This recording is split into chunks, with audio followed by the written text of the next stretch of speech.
Libra, hi, welcome to my channel. So today we have a reading for you, no particular subject, we're going to take an issue, something we know, something we don't know, recent past advice and potential outcome.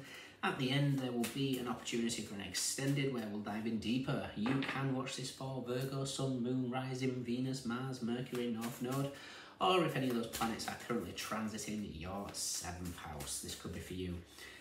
Thank you, however you support the channel, very much appreciated. Cross watchers, you're more than welcome. Message may well be for you. All the information is in the description box, including website link for private reads. Just hit the more button below. Okay, Libra, what's going on? Let's do one more.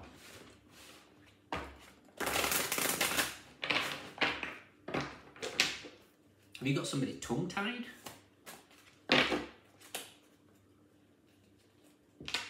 That's weird energy. It's either you've got somebody tongue-tied in the sense that they have no idea how to speak to you.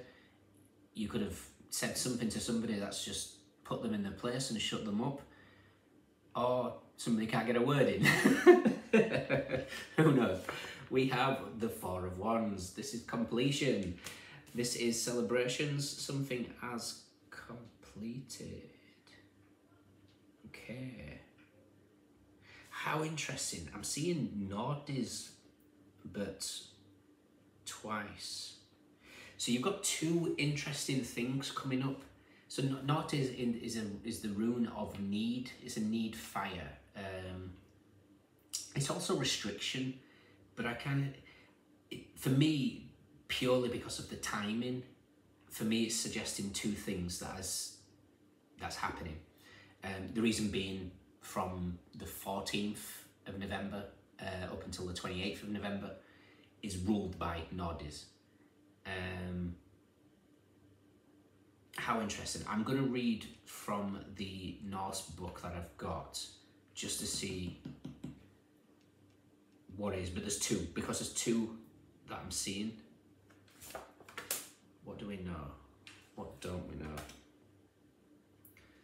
Recent past.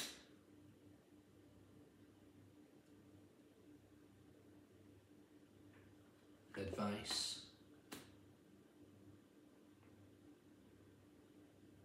And potential outcome. Wow. Okay.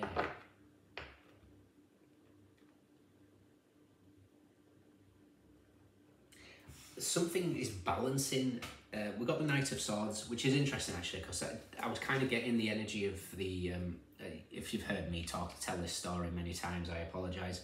I was at a coffee shop looking out the window. I speed it up every time, and there was two magpies. One was above the other, but every time this one raised, this one caught up. And it's like becoming your highest self, and who's supposed to with you will always catch up. So we've got the King of Swords, the Queen of Cups, the Princess of Discs, Prince of Cups, Seven of Swords, Prince of Wands. There's a lot of kind of energies surrounding you here. It feels like there's something that has been interfering for quite some time, and it's a negative energy that's been highlighted, and that could be the notice, this need, a need to do two things. Interestingly, we've got two eights. Every time I get two eights together, 8-8, I get taken to a week of readings I did back in June of 2021. And then I look at the spread and see what zodiac's here, and we got Virgo and we've got Gemini. Virgo's was all roads lead to health, wealth, happiness, or something like that. And Gemini's was something about letting go of a negative energy. And I kind of feel like that's those two things, these noughties that's at play.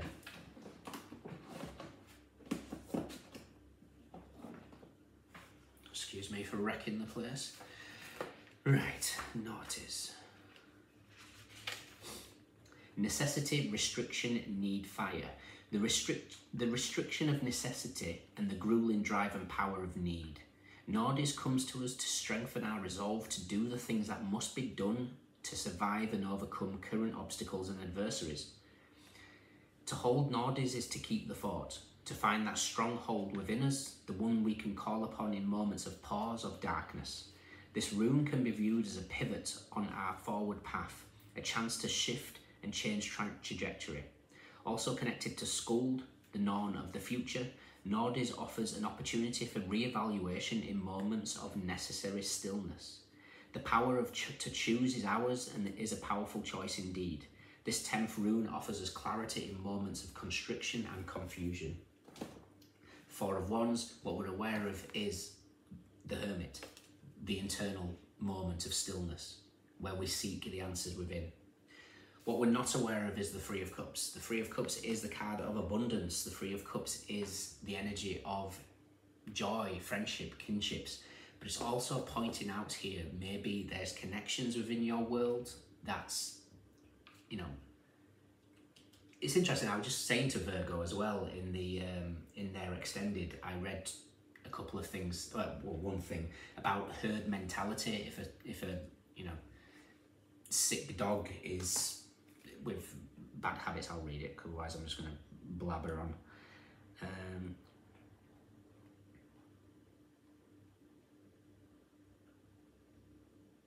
The fastest way to rehabilitate a dog is to get an unhealthy dog and put it in a healthy pack. And what it does is it literally breaks the unhealthy psychology of the dog and helps it repattern and reform new healthy behaviours.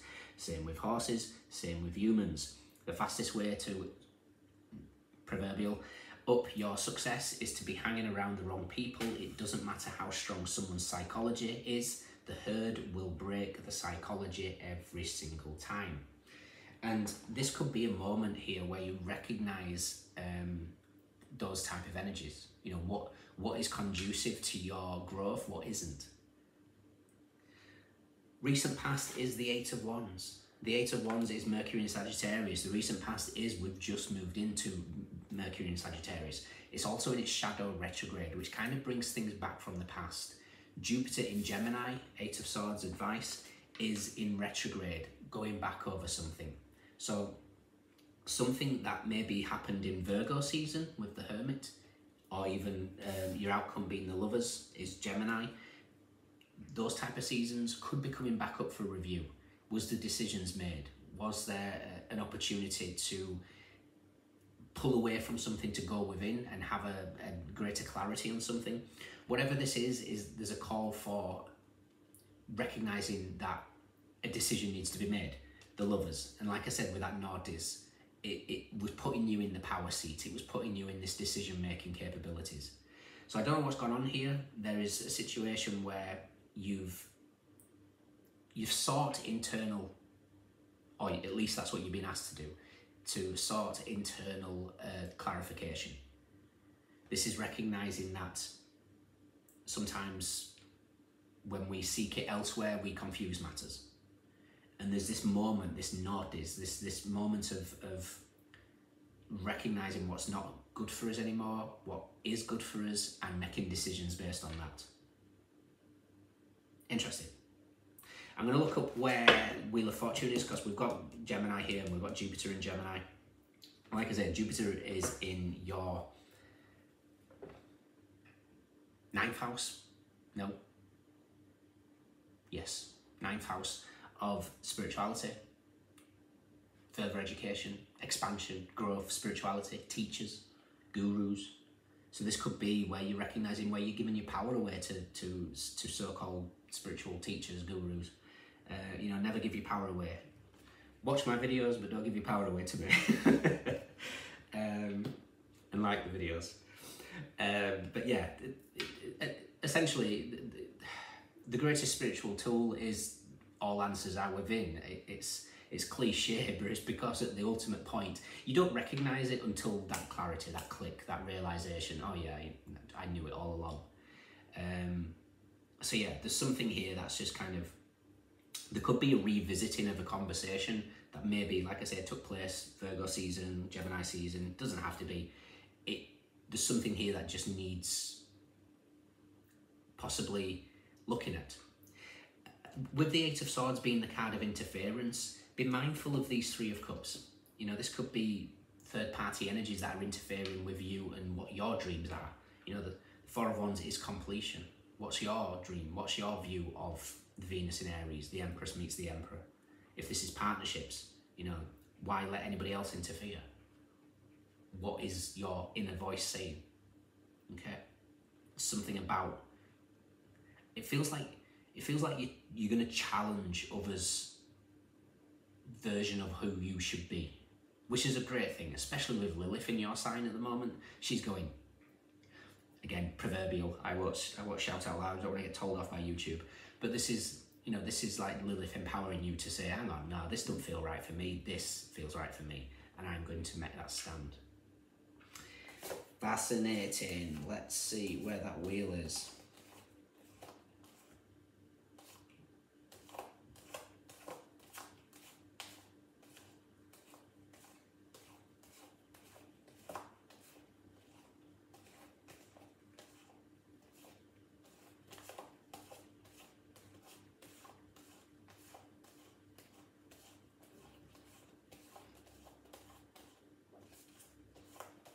Ninth house is also belief systems. Perhaps somebody's challenging your belief aspects of things and you want to stick with it. You guys, justice is with Death and the Ace of Pentacles. So you've been going through a serious transition this past year. Death can also represent Lilith to a certain extent. So she's really, look at that. Wow. The Wheel of Fortune is with the Sun and the universe, which is the world. Interesting. There's a significant, I think you're seeing clearly now, if we took these, if I'm talking to Libra, so if we took Saturn in Libra and we took Jupiter in Libra, this is the Three of Swords to the Four of Swords. This is pain, cloud, clarity to peace. And it's all to do with the highlighting of the sun here. What is needed? Where do we need to stand our ground? Where do we need to recognize where we've given power away? Where do we need to recognize what needs restricting in our life to bring a balance overall? You know, this could be, I mean, there's no pentacles here, so it's not really based on finances, but this could be recognizing, you know, in your interactions, are you full of life after dealing with people, or are you drained? But yeah, it feels like you're standing up for something here. You're standing up for what you believe in, and you're either leaving somebody tongue-tied, can't get a word in, or bedazzled by you right now. Final card is the Three of Pentacles. The Three of Pentacles is works. The Three of Pentacles could be work related, but the Three of Pentacles for me is the Nornia. You know, we've got Skuld, we've just mentioned in Nordis. She's the goddess of the future. The Nornia are the weavers of reality. I think you're finding your power. I think you're recognizing here that there's something with the Eight of Swords being Wheel of Fortune meets the Lovers. I always kind of feel like it feels very Vertex type energy. That and the Four of Swords gives me Vertex vibes. Vertex is kind of like the second ascendant, so your Vertex may be in Libra, who knows? But there's just something here. Vertex is like a fancy way of saying pivot point. And it feels like something has been activated. You're at some sort of pivot point here where you think, okay, this is who I am. Is people on board with me, or are they not? Let's make decisions based on that. Interesting. But the decision needs to come from you, not from others. And I feel like at the moment you're susceptible to others' opinions. Be mindful. Okay? In your extended, let's look, we'll take the energy of the pivot and we'll build around it. If you can join me, fantastic. If not, let me know if it resonates. Venus in Aries, Virgo, Mercury in Cancer, Mercury in Sagittarius, Jupiter in Gemini, Moon in Aquarius, Sagittarius, Capricorn, Saturn in Sagittarius, Venus in Scorpio, Leo, Moon in Taurus. So the Moon in Taurus, which is this coming week, is with Strength and the Six of Wands. I think you're gonna recognize what's been quite ego based, and it's going to help you become very, very successful in the next venture of your life. Super. We have Wands, we have Swords, we have Cups, we have Pentacles. Everyone's here. Those are your standouts. Let me know. Take care. See you soon.